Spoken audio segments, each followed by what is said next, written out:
Okay, time for a new video. Welcome back to my channel, or hello if you're new. This is yet another Eurovision 2026 related video here on my channel, and another Super Saturday related video as well.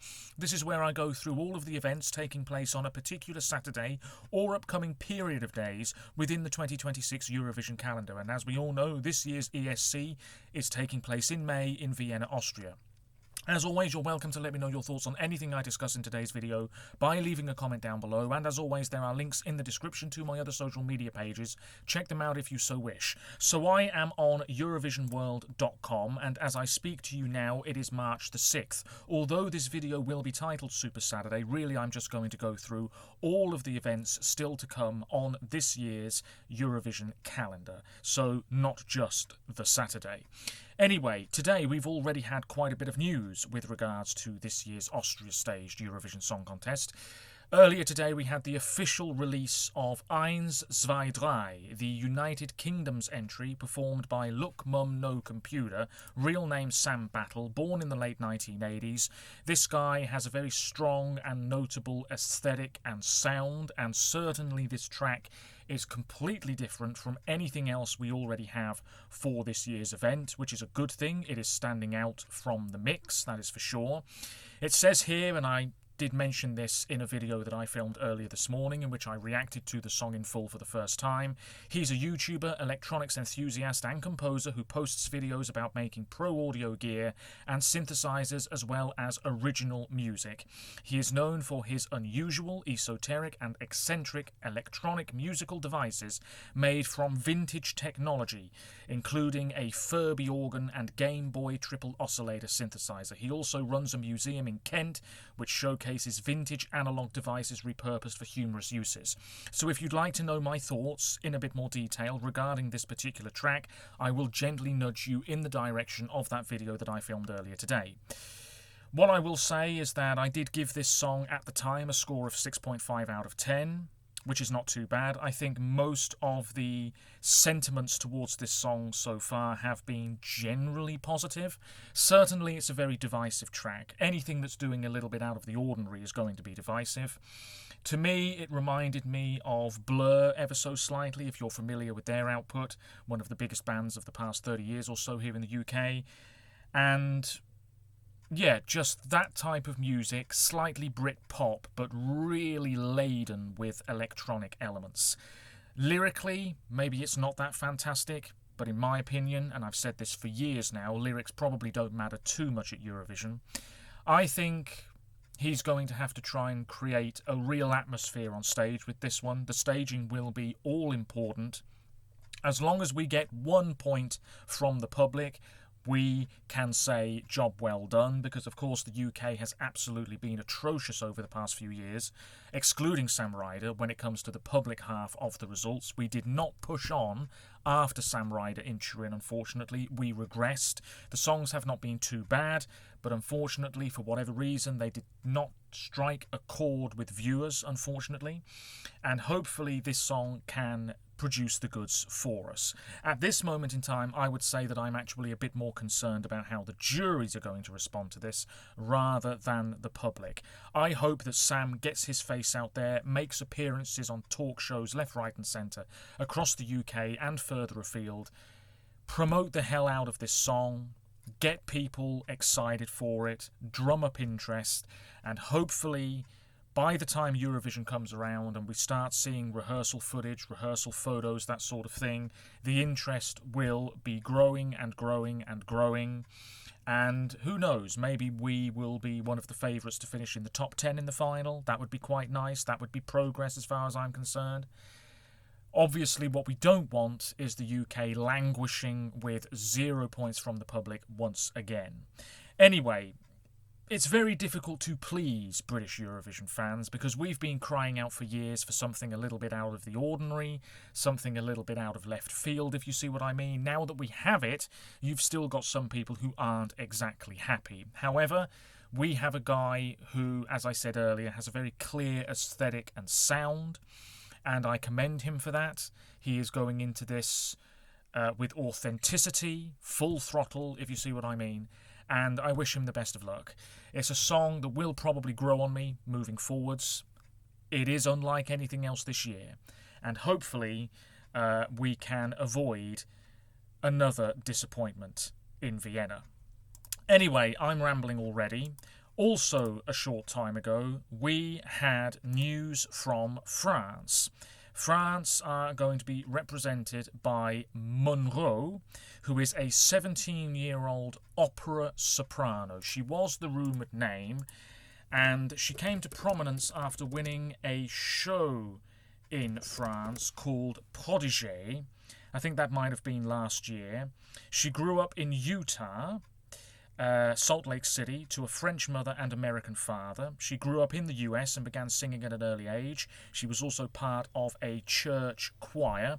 She's had formal training in classical singing and has studied piano. And yes, in January of 2025, she won the 11th season of the classical music television show Prodigy. And she performed part of a Mozart opera in the final. Last year, she also released her debut album, which included classical pieces as well as some more modern covers, apparently. And later this year, she will be performing in churches and cathedrals across France, which is quite interesting. The song is actually going to be released within the next hour as I speak to you now. It's called Regarde, I believe, which means watch. And, I'm excited to listen to it. I think it could be a real jury darling. Strings, definitely erring on the side of classical. We'll just wait and see. Anyway, Azerbaijan. We also know who's representing them this year. There was a call for artists and songwriters to submit tracks. 186 were received by the Azerbaijani broadcaster. 18 then took part in an audition round, and 3 proceeded to the final stage based on the decision of a jury panel and a focus group. The artist in question is Jiva, Jiva, real name Jamila Hashimova. She's been making music for, based on what I read, over 20 years.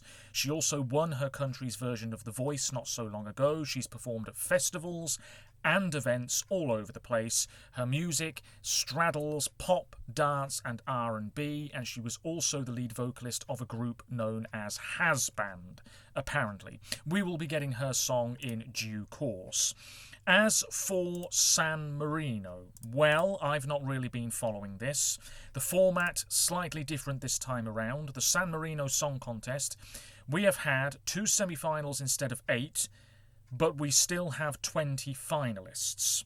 Semi-final 1 on March the 4th saw Anna Smith, Mickey, Pellegrina Pibigas, Orfi and Matias Ferreira qualify. Semi-final 2 on March the 5th saw Iuna, Clem, Luca Bassi, Poland's 2011 representative Magdalena Tull, and the American Maya Azucena also make the cut. Zana Vazan, who has been in Greece's national selection before, missed out.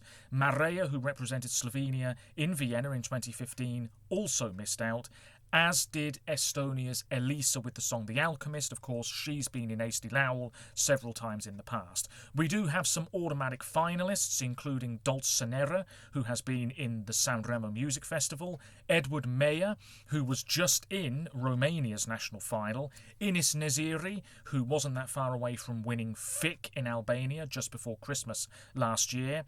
We also have Rosa Chemical, who might be one of the favourites here. Their song is called Mamma Mi. They've been in Sanremo before.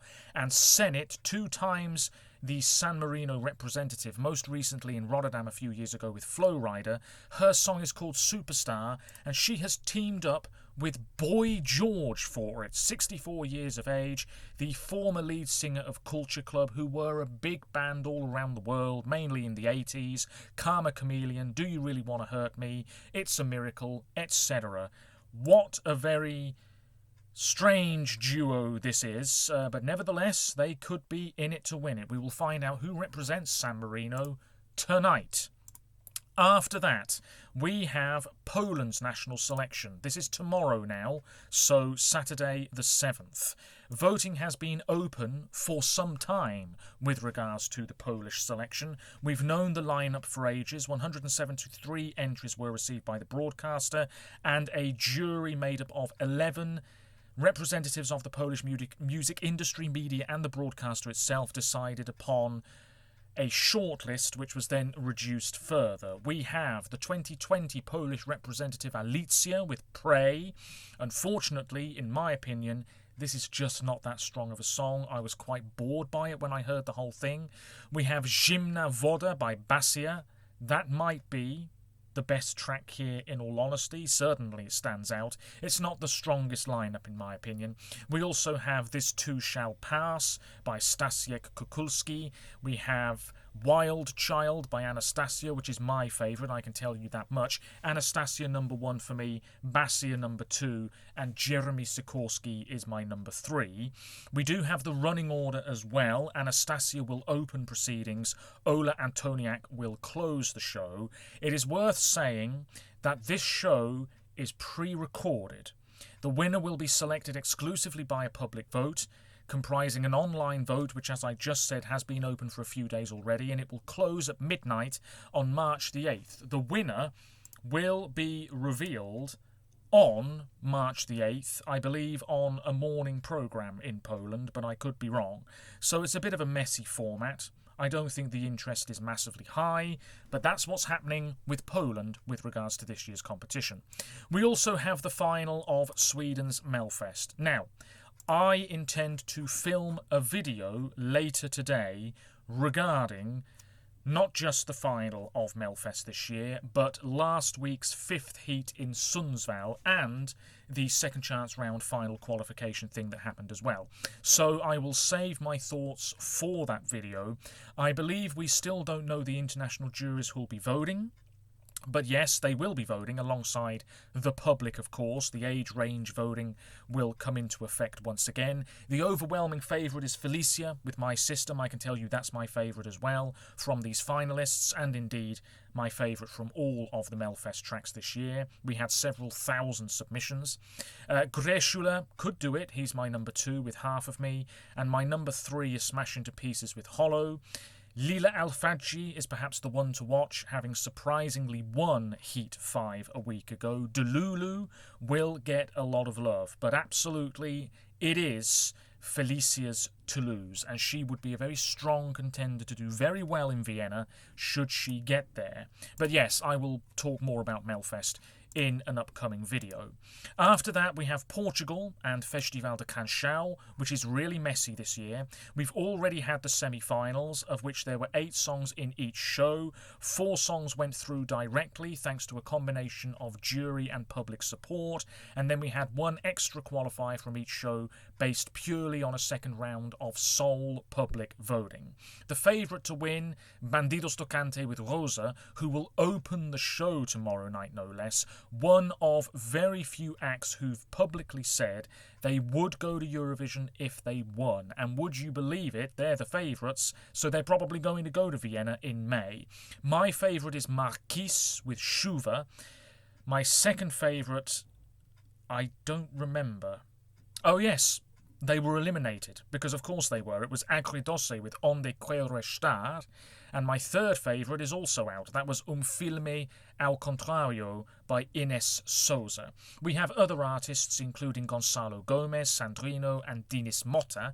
I think there is going to be a real difference of opinion between the jury vote and the public vote, and it'll be interesting to see who comes out on top. It says here about all of the controversy, and 2, possibly 3, would go to Eurovision if they won. Everybody else would not. So it's a real mess. This favourite to win by Bandidos Tocante, it's not too bad. I think the juries might really like it if it goes to Eurovision, but it's not terribly competitive.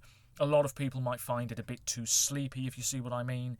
But anyway, that's the situation with Portugal. On Sunday the 8th, we have the results from Poland's national selection. We also have the artist announcement from Czechia. And there's been a teaser online about this, and a name has been mentioned several times. But, yes, here we are. Daniel Zizka, who apparently is also an actor as well as a singer. He is likely to be Czechia's representative. And yeah, there's pretty much a picture of the guy on social media. And yeah, they're still keeping it secret in terms of what the song is going to be called and who is singing the song. But it's likely to be that individual. And it could well be an English language ballad. We will find out more on Sunday. On the 11th of March, Switzerland joined the party. We've known the artist for ages. It is Veronica Fusaro, and she will be representing Switzerland with a song that we don't know anything about just yet. For the record, Veronica is 28. She was born in Thun. She took part on The Voice of Switzerland some time ago. She has an Italian father and a Swiss mother. She's released a whole bunch of songs, 2 albums, including one last October called Looking for Connection. And yeah, I'm very excited to see what Switzerland are going to bring to the table, because for the past few years they've generally sent quality. We are also, on the same day, the 11th of March, going to get the song from Czechia. Then, at some point, we will be getting news from Armenia. The rumour is that it will be Simon, or Simon, who was the runner-up, I believe, in Armenia's national final a year ago. Malena, former junior Eurovision winner. Maybe it could be her, maybe not. I doubt it, but you never know. Maybe Armenia are cooking up something very impressive behind the scenes. We've had complete silence, really, from them. Azerbaijan's song will also be released within the next week or two. And Sikebi, former junior Eurovision winners for Georgia, we will be getting their song very soon as well. And once that song is out, because I believe Georgia will be last, we will have the full lineup for this year's Eurovision Song Contest. Anyway, let me know your thoughts on the shows and internal selections that are still to come. Thank you very much for the support, and I will be back soon reacting to the French entry, and all being well, there will be a video regarding the Melfest final. So until then, thank you very much for watching indeed. Until next time, take care of yourselves, stay safe, and hopefully I didn't miss anything out. Bye for now.